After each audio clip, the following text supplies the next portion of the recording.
तो नुपुर शर्मा पर supreme court की सख्त टिप्पणी के बाद कई तरह के सवाल खड़े हो रहे हैं। पूछा जा रहा है कि उदयपुर में कन्हैया लाल के मर्डर के लिए नुपुर शर्मा कैसे जिम्मेदार हैं?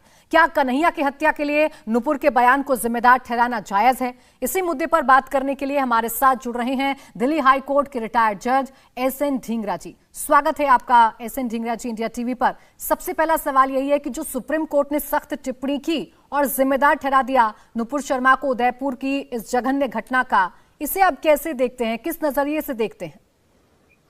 मेरे हिसाब से ये टिप्पणी अपने आप में बहुत गैर जिम्मेदार है। सुप्रीम कोर्ट का कोई अधिकार नहीं है कि वो इस प्रकार की कोई टिप्पणी करे जिसमें जो व्यक्ति उससे न्याय मांगने आया है उसका पूरा कैरियर चौपट हो जाए या उसके खिलाफ सभी न्यायालय जो नीचे के न्यायालय हैं वो प्रेजुडाइज हो जाए। सुप्रीम कोर्ट ने एक प्रकार से नुपुर शर्मा के ऊपर बिना उसको सुने, बिना कुछ किए चार्ज भी लगा दिया और उसके ऊपर फैसला भी ले दिया। ना तो गवाही हुई, ना इन्वेस्टिगेशन हुई, ना उसके ऊपर किसी प्रकार का अवसर दिया नुपुर शर्मा को कि वो अपनी सफाई पेश कर सके। इस प्रकार सुप्रीम कोर्ट का टिप्पणी करना न केवल गैर जिम्मेदाराना है बल्कि गैर कानूनी भी है और अनुचित भी है। किसी भी दृष्टिकोण से ऐसी टिप्पणी सुप्रीम कोर्ट को करने का कोई अधिकार नहीं। आप ये कह रहे हैं कि ये गैर कानूनी है, गैर जरूरी भी है। आप जरा आसान भाषा में एसएन ढींगरा साहब समझा दीजिए कि इसे गैर कानूनी कैसे कहा जाए, क्योंकि सर्वोच्च अदालत ने टिप्पणी की है जिसके बाद अब एक नैरेटिव ये सेट हो रहा है कि जो कुछ हो रहा है इस देश में वो नुपुर शर्मा के बयानों की वजह से हो रहा है। देखिए, सर्वोच्च न्यायालय भी कानून से ऊपर नहीं है, आपको ये समझना होगा। और कानून ये कहता है कि अगर किसी आदमी को आप दोषी ठहराना चाहते हैं तो आपको उसके ऊपर पहले चार्ज फ्रेम करना होगा। चार्ज फ्रेम करने के बाद उसका जो प्रोसिक्यूशन है, जिसने जो इन्वेस्टिगेशन की है, वो अपने साक्ष्य प्रस्तुत करेगी। साक्ष्य प्रस्तुत करने के बाद उसे ये मौका मिलता है कि वो उन साक्ष्यों के ऊपर अपना बयान दे। उसके बाद उसे ये मौका मिलता है कि वो अपने गवाह पेश करे। उसके बाद अदालत का ये कर्तव्य होता है कि वो सभी साक्ष्यों को ध्यान में रखकर अपना फैसला दे। लेकिन यहाँ क्या हुआ? यहाँ नुपुर शर्मा अपनी एफआईआर ट्रांसफर करवाने के लिए गई थी।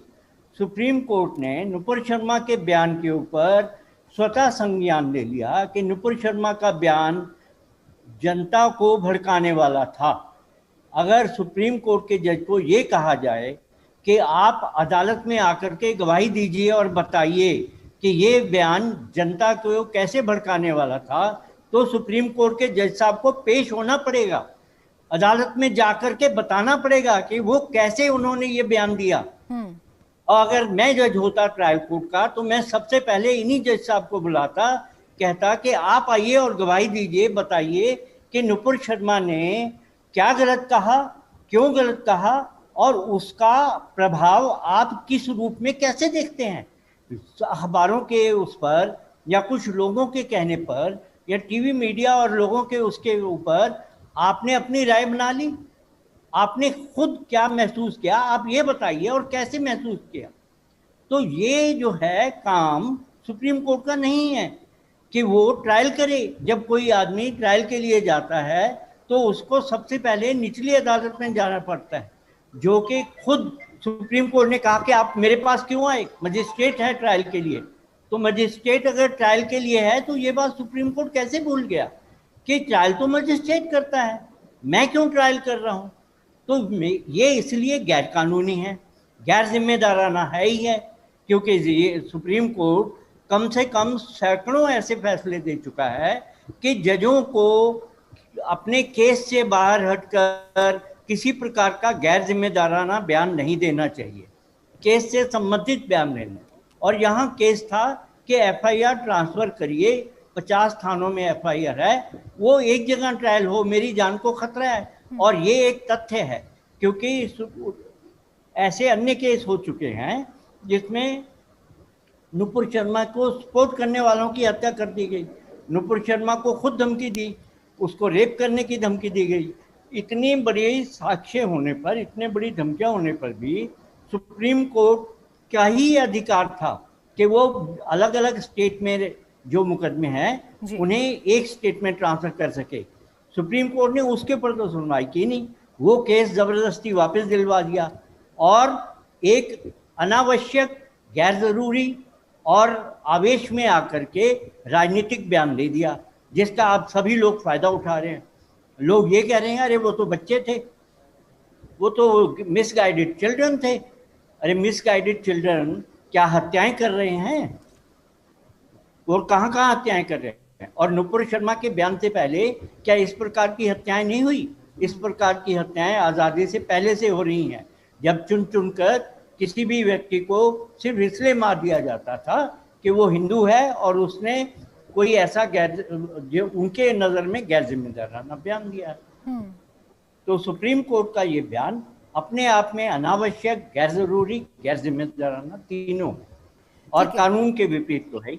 बिल्कुल, ये आपने समझा दिया कि कैसे कानून के विपरीत है। लेकिन एक और चीज जो एसएन ढींगरा साहब इस केस में देखने को मिली, मौखिक सख्त टिप्पणी सुप्रीम कोर्ट की तरफ से जरूर की गई, लेकिन जो ऑर्डर आया सुप्रीम कोर्ट का उसमें सिर्फ ये आया कि आपने जो अपनी ये शिकायत लेकर आई है, जो याचिका लेकर आई है, उसे आप वापस ले लीजिए। लिखित में इसे मेंशन नहीं किया गया था। अफसोस तो यही है कि सुप्रीम कोर्ट ने मौखिक टिप्पणी करके पूरे अपना आदेश जनता के पास भेज दिया, मैसेज। मौखिक टिप्पणी अगर कोई सड़क पर खड़ा आदमी कर दे उसका कोई महत्व नहीं होता, लेकिन सुप्रीम कोर्ट के जज की मौखिक टिप्पणी का महत्व है। लोग उसको बड़े सीरियस ले लेते हैं, इसीलिए आप लोग भी टीवी पर डिबेट कर रहे हैं उस मौखिक टिप्पणी पर। आप लोग किसी अरे गहरे नथु गहरे की मौखिक टिप्पणी पे नहीं करते डिबेट, लेकिन सुप्रीम कोर्ट ने इस प्रकार की मौखिक टिप्पणी देकर लोगों को ये मौका दे दिया कि वो सुप्रीम कोर्ट को भी बता सके कि आप लोग गलत हो, आप लोगों ने गलत वो किया है।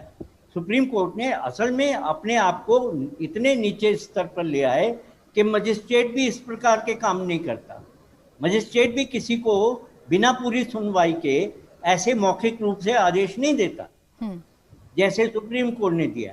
तो मेरे ख्याल ये सुप्रीम कोर्ट ने अपना स्तर गिरा लिया। सुप्रीम कोर्ट ने अपना स्तर गिरा दिया आप कह रहे हैं, और जैसा कि आप पहले ही बता चुके हैं कि ये गैर कानूनी है और गैर जरूरी भी है, क्योंकि एफआईआर को ट्रांसफर करने के लिए नुपुर शर्मा गई थी, लेकिन उनके बयान पर सख्त टिप्पणी सुप्रीम कोर्ट ने की। असल प्रक्रिया क्या हो सकती थी एसएन ढींगरा साहब, जब कोई अपनी ऐसे एफआईआर ट्रांसफर करने के लिए शिकायत लेकर जाता है कोर्ट के पास, तो असल प्रक्रिया क्या अपनाई जा सकती थी? देखिए, जब भी कोई व्यक्ति सुप्रीम कोर्ट के पास ये कहता है कि मेरे खिलाफ कई स्टेट में केस हैं, वो पहली बात तो उसके पास एक ही रास्ता है कि वो सुप्रीम कोर्ट जाए, क्योंकि सुप्रीम कोर्ट को ही ये अधिकार है कि वो अलग अलग राज्यों में पेंडिंग केसेस को किसी एक राज्य में ट्रांसफर करे। कोई भी हाई कोर्ट दूसरे हाई कोर्ट से केस नहीं मंगवा सकता। तो नुपुर शर्मा ने सही फोरम चुना, सही पिटीशन दी और सही आधार बनाया कि मुझे जान का भी खतरा है और मुझे रेप करने की भी धमकी दी गई है। सुप्रीम कोर्ट इस बात का नोटिस अलग अलग सरकार जहां जहां एफआईआर थी उनको देता, उनसे पूछता कि आप लोगों को क्या ऐतराज है कि ये एफआईआर ट्रांसफर कर दी जाए एक ही जगह, चाहे वो दिल्ली ना करते, मुंबई करते, मध्य प्रदेश करते, ये सुप्रीम कोर्ट की डिस्क्रिप्शन थी कि वो कहाँ ट्रांसफर करते। लेकिन उसके बाद उनको सुनते, अलग अलग उनको नुपुर शर्मा के वकील को सुनते और फैसला देते कि इनका ट्रांसफर होना चाहिए या नहीं होना चाहिए। बजाय इसके उन्होंने नुपुर शर्मा के वकील को भी डांट दिया और केस का रुख बदल दिया। उसके ऊपर तो सुनवाई की नहीं और उल्टा नुपुर शर्मा और दिल्ली पुलिस के ऊपर जो है टिप्पणियां कर दी। अगर आपको दिल्ली पुलिस से इतनी रंजिश, वो इतना क्रोध है, तो दिल्ली पुलिस को भी नोटिस देते, कहते कि क्यों नहीं अरेस्ट किया। ये कोई पहला केस तो है नहीं कि जिसमें एफआईआर करने के एकदम बाद अरेस्ट नहीं हुआ। ऐसे बहुत से केस हैं जिसमें एफआईआर होती है लेकिन एकदम अरेस्ट नहीं होता। पुलिस जब तक ये नहीं समझ लेती कि वाकई इसके अंदर कोई अपराध हुआ है या नहीं हुआ है और एफआईआर दर्ज हो गई है, तो अरेस्ट करना वो नहीं है। अभी सुप्रीम कोर्ट ने गाइडलाइंस ले डाउन की हैं 498A और 406 और केसों में कि आप एफआईआर दर्ज होने पर ही किसी को जाके अरेस्ट नहीं कर सकते। आपको पहले ये इन्वेस्टिगेट करना होगा कि इसके अंदर वाकई ही कोई अपराध हुआ है या नहीं हुआ, या ये गलत ढंग से एफआईआर दर्ज हुई है। ये गाइडलाइन वास्तव में हर एफआईआर के लिए होनी चाहिए कि किसी के खिलाफ भी आप एफआईआर दर्ज कर दो, पुलिस को ये अधिकार मिल जाए कि वो जाके उसको उठा लाए। ये होना नहीं चाहिए।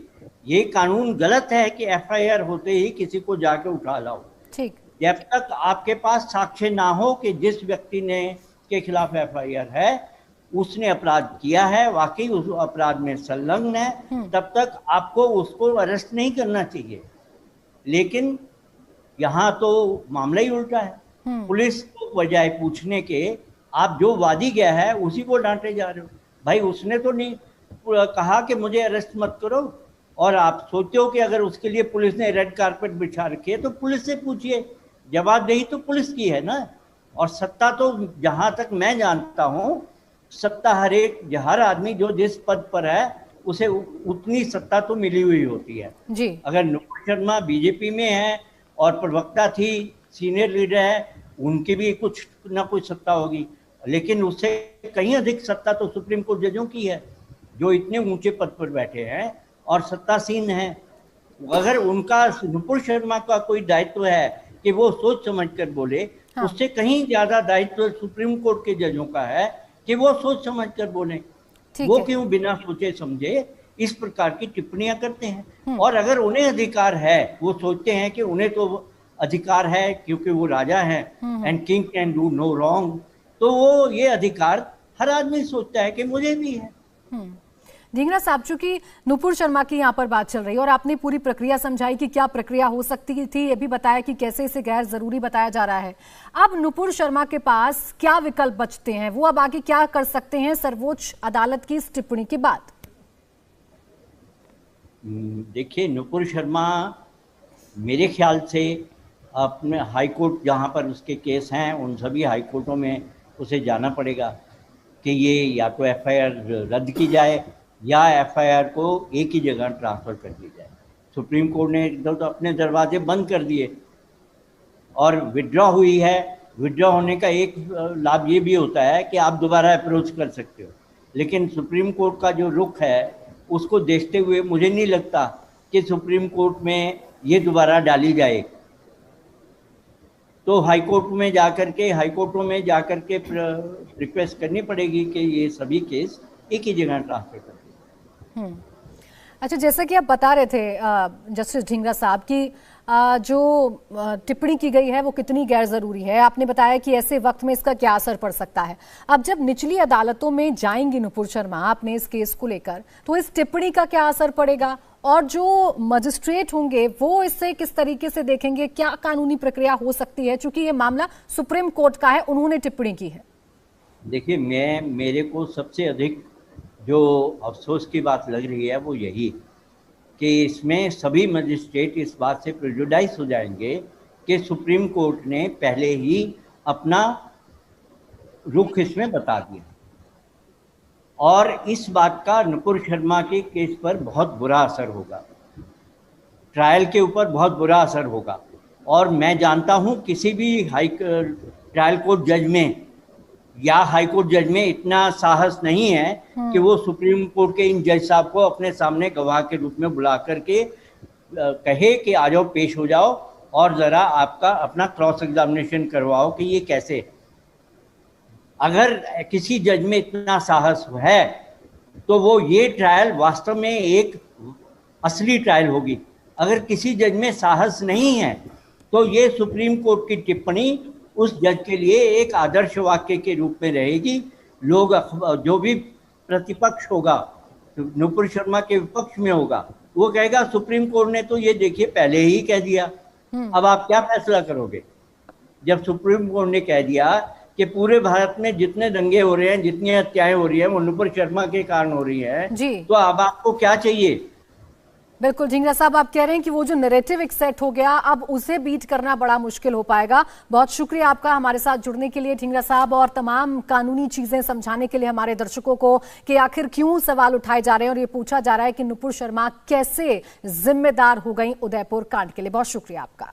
इंडिया टीवी हर वक्त हर जगह डाउनलोड करने के लिए सर्च करें India TV news Google play store या ऐप स्टोर पर।